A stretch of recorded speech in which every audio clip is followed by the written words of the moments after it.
Marilah kita petikkan salam nasional kita. Merdeka! Merdeka!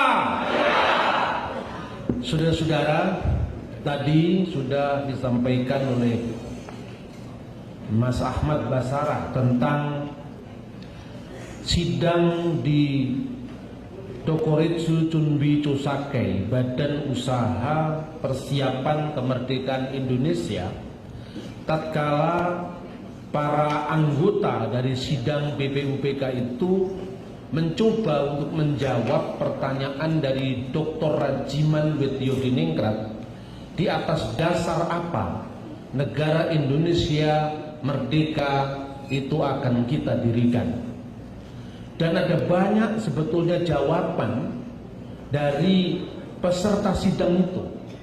Jadi bukan hanya Yamin, Supomo, dan Bung Karno, ada banyak.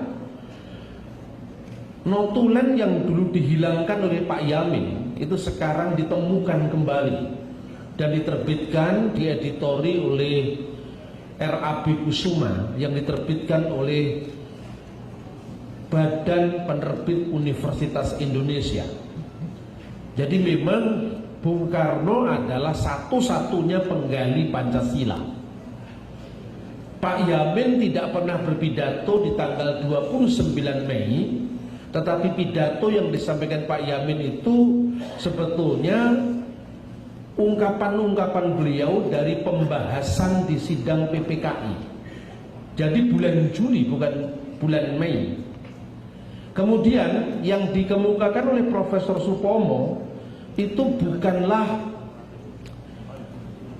dasar negara atau filosofis Kronslag, tapi lebih merujuk kepada hukum dasar negara atau konstitusi. Tetapi saya tidak akan mengulang apa yang disampaikan tadi. Saya hanya ingin mengatakan begini, penting sekali untuk kita memahami filosofi Bhinneka Tunggal Ika dan akar sejarahnya, akar filosofinya, sehingga kenapa negara ini harus dikelola dalam bingkai Pancasila yang di dalamnya disemangati, dilihat dalam perspektif berbeda-beda tetapi satu juga. Bung Karno mengemukakan bahwa yang mau kita dirikan itu adalah sebuah national state, sebuah negara kebangsaan.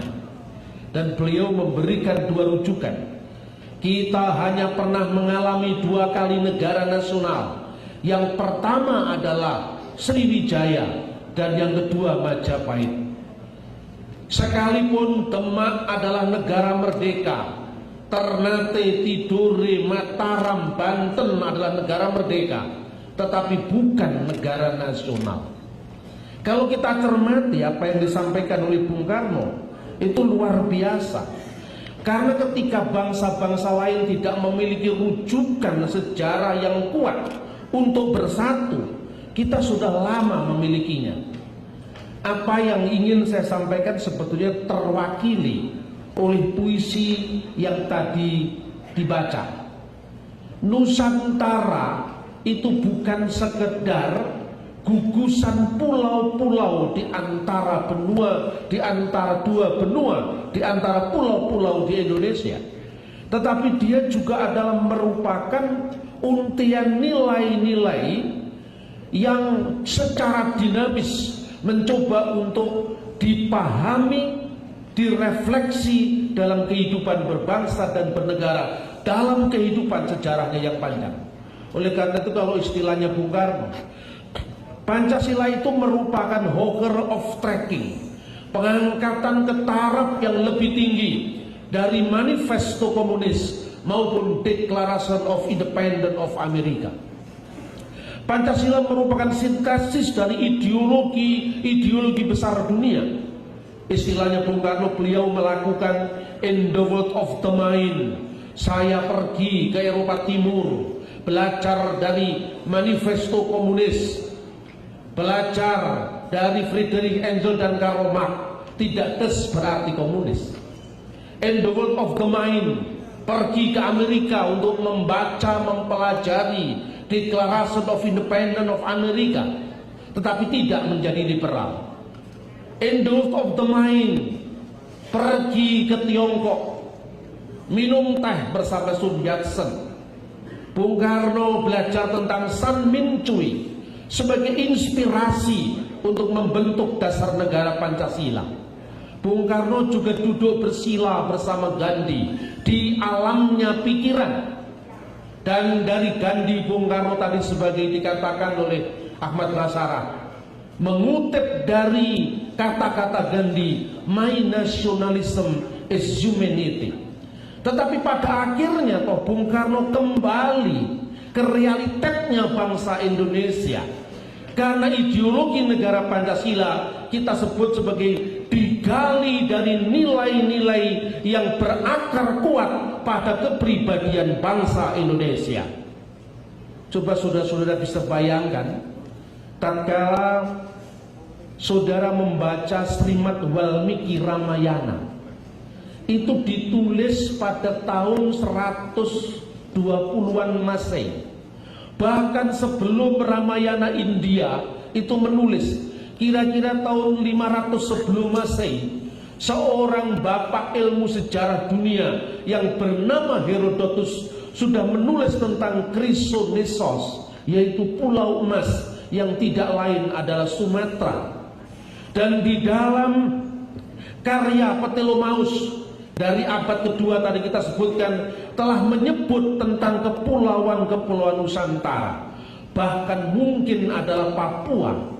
Tatkala Walmiki mengatakan Jawa Dwipa Matri Kamya Sisiro Nama Parwata, non di ujung paling timur dari pulau Jawa itu ada suatu gunung yang tinggi, puncaknya mencapai langit, dikunjungi oleh dewa dan dihuni oleh para danawa. Denis Lombard adalah seorang penulis yang sangat terkenal di Perancis. Dia mengatakan begini, masa lalu suatu bangsa itu akan menentukan masa depan bangsa itu dalam merefleksikan jati dirinya. Dan bangsa yang memiliki warisan kemajemukan lebih lama, maka bangsa itu lebih arif untuk mengelola perbedaan. Kita bandingkan Indonesia, tidak hanya memiliki dua agama seperti di Mesir, yaitu Kristen dan Islam. Kita memiliki Hindu, Buddha, Kristen, Islam. Bahkan kita memiliki local genius, kepercayaan terhadap Tuhan yang Maha Kuasa, jauh sebelum munculnya agama-agama datang ke dunia.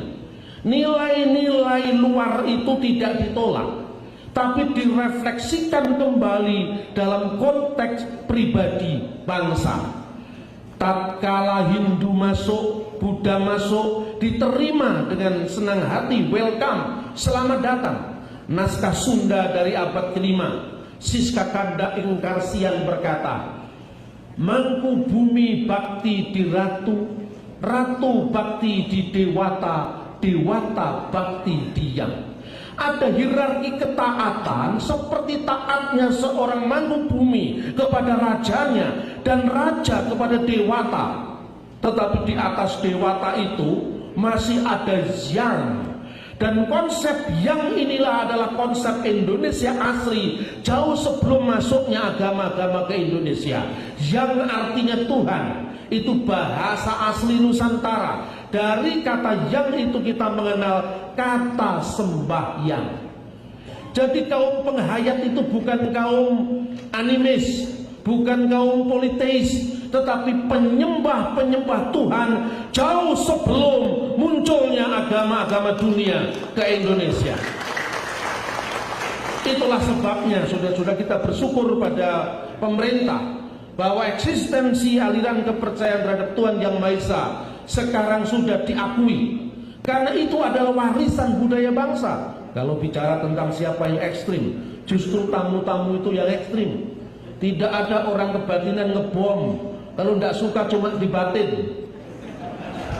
Jadi kadang-kadang saya berpikir, tatkala terjadi gerakan-gerakan kekerasan atas nama agama, yang terjadi adalah overprotective terhadap agama. Dan orang mengatakan ini bukan agama. Saya tegaskan ini adalah agama. Tetapi agama yang dipahami secara salah. Tidak perlu kita harus berapologetika, ini bukan agama. Ibarat orang sakit, kalau dia tidak tahu kalau dirinya sakit, sulit saudara-saudara untuk mengobatinya. Saya ingin menutup pesan Bung Karno begini. Awal abad 20 adalah munculnya negara-negara nasional.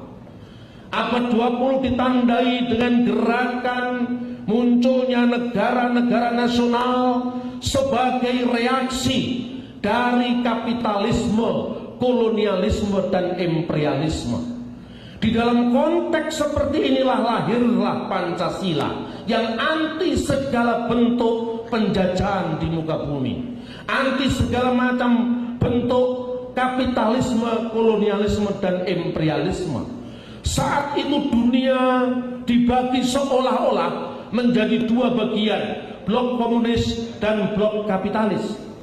Tetapi awal abad 21 dunia ini bergeser bersama dengan runtuhnya sistem komunisme sebagai rezim, yaitu Uni Soviet. Kalau dulu seolah-olah dunia diberhadapkan hanya ada hitam putih, kapitalis atau komunis, sekarang dunia barat butuh lawan baru. Agen-agen kapitalis mencari kambing hitam yang baru, dan kambing hitam yang baru itu yang dikenal dengan radikalisme agama. Dasar memang dia suka bertengkar, ditantang dia mengatakan, kalau you jual, gua beli. Akibatnya apa? Dunia sekarang ini seolah-olah berhadapan dengan gerakan baru, yaitu bahaya radikalisme agama yang menjurus kepada terorisme. Ini harus kita akui jujur. Di depan pusara Bung Karno tahun 2006 saya diundang oleh Mas Jarod, saya berpidato di sana. Saya mengatakan, Bung Karno, kalau dulu Bung Karno mengatakan kapitalisme beranak beranak kolonialisme dan kolonialisme beranak imperialisme, izinkan saya berkata, sekarang lebih dalam lagi, bukan sekedar ideologi itu beranak pinak. Sekarang ini akar dari terorisme itu asalnya dari fanatisme agama. Fanatisme akan beranak dengan fundamentalisme agama. Fundamentalisme akan beranak menjadi terorisme. Jadi ini hubungan mbak, bapak, cucu. Oleh karena itu untuk menangkal akar terorisme kita harus sekali lagi harus menghapuskan paradigma agama yang fanatik, agama yang merasa benar sendiri, agama yang merasa seolah-olah dia sendiri yang bisa masuk surga, dan menafikan semua perbedaan, karena ini bertentangan dengan nafas kebangsaan kita, yaitu Bhinneka Tunggal Ika. Nah, akhirnya juga saya ikut jadi orator. Oleh karena itu saudara-saudara, bacalah tulisan saya ini. Ini bahan-bahan yang saya sampaikan menjadi 4 pilar MPR yang akhirnya disahkan pada zaman Pak Taufik Kemas. Dan saya kira saya tidak akan melanjutkan itu di dalam orasi. Lebih baik kita lebih banyak bertanya jawab dalam diskusi, karena kita tahu sama tahu perutku lapar dan perutmu juga lapar. Kita sama-sama lapar. Terima kasih. Tetapi semoga ini tidak menghilangkan minat kita, tidak mengurangi minat kita untuk kita terus berdiskusi yang secukupnya. Merdeka!